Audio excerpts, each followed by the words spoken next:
After playing Neo Scavenger for a few hours, I could see it. I could see what they were trying to make. It's like Civilization, you know that game? Except instead of using your turns to build an empire, you control one man looking for clothes and food in the wilderness so that you don't die. There's a scavenge button. You click the scavenge button to see what you can find. Use the crafting screen to combine stuff that you found. And if you're lucky, you'll find enough stray clothes and food to avoid hypothermia and starvation for a little while. There's fun to be had here, if you liked FTL and Civilization, and if you're okay with turn-based menu-driven gameplay. And I'll admit, I enjoyed it for a little bit, but enjoying a game is different than calling it good. And the truth is, despite having a bit of fun with Neo Scavenger, it's hard to recommend because the game is just littered with issues. And by issues, I mean stuff that makes the game kind of bad. First of all, let's talk about the layout. Not intuitive, too many buttons, not enough explanation. What am I clicking on? What's going on? What does all this stuff do? Eventually, you figure it out. I mean, eventually. But there's really no tutorial, no explanatory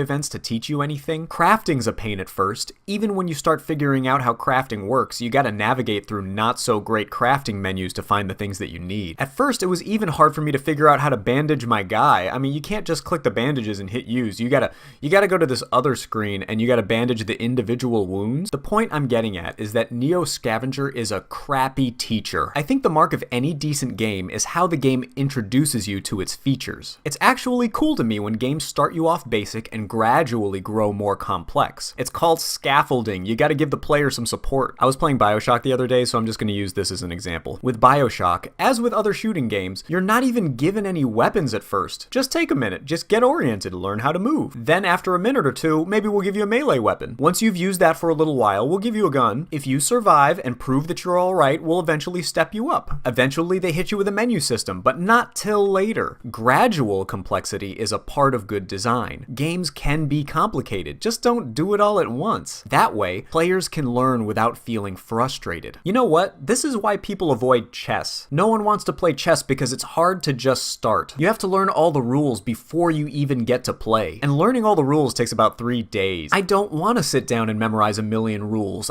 I wanted to play a game. If the first thing a game does is throw the player into a bunch of menus, it's just confusing. I don't actually like shooting games because of the shooting. I like them for the design. I appreciate them for their pacing and positive reinforcement. Shooting games have a mix of letting you experiment while periodically increasing the difficulty. Then there's positive reinforcement when you do something right. Look, see? I just pulled $4 off a dead guy. That's positive reinforcement.